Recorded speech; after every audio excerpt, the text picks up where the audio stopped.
मी पंजाब तक आज आहे 15 जानेवारी 2024 आणि मी माझ्या शेतातून एक अंदाज देत आहे राज्यातल्या सर्व शेतकऱ्यांना सांगू इच्छितो की राज्यामध्ये पूर्व विदर्भ, पश्चिम विदर्भ, दक्षिण महाराष्ट्र, उत्तर महाराष्ट्र, कोकणपट्टी, खानदेश, मराठवाडा या 4-5 विभागामध्ये देखील ना ह्या 3 दिवसमध्ये दररोज म्हणजे ढगाळ वातावरण राहणार आहे. पाऊस काय येणार नाही म्हणून काही चिंता करायची गरज नाही.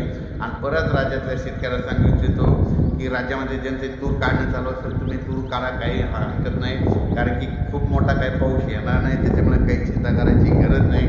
राज्यात मग आता म्हणजे 17 तारखेपर्यंत ढगाळ वातावरण आहे. त्याच्यानंतर 19 तारखेनंतर राज्यामध्ये परत तीव्र थंडीची लाट येणार आहे म्हणून हे अंदाज लक्षात येतं. हे ढगाळ वातावरण राहत असताना तुम्हाला एक सांगतो की राज्यामध्ये काय होणार आहे. हे उत्तरी वारी येत असल्यामुळे दिवसा देखील असं थंड जाणवणार आहे म्हणून हे अंदाज लक्षात येतं. पण राज्यात मात्र सध्या काही पावसाचं वातावरण नाही म्हणून हा अंदाज लक्षात येतं. राज्यातल्या शेतकऱ्याला सांगू इच्छितो ज्यांचा कांदा काढणी चालली असेल त्यांना कांदा काढणी चाला. बऱ्याच मला शेतकऱ्याचे जे लाल मिरचीवाले सुकवतात त्यांचे फोन आले की आम्ही लाल मिरची वाळू घातली, तर त्यांना म्हणलं काही चिंता करू नका, फक्त तुमच्या चाळीसगाव धुळेकर थोडेसे शितोडे येणार आहेत, मोठा काही पाऊस येणार नाही, त्याच्यामुळं काही चिंता करायची गरज नाही. काल मी कर्नाटककडे गेल्याच्यानंतर तिकडे शेतकरी भेटले होते. ते म्हणजे आमचं तंबाखूचं पीक काढायला आलं आहे. त्यांना म्हटलं तुमच्या तिकडं फक्त पुढे तुरळक कुठेतरी थेंबे येणार आहे, 4-2 थेंबे येणार आहे, मोठा पाऊस येणार नाही म्हणून काही घाबरायची चिंता नाही.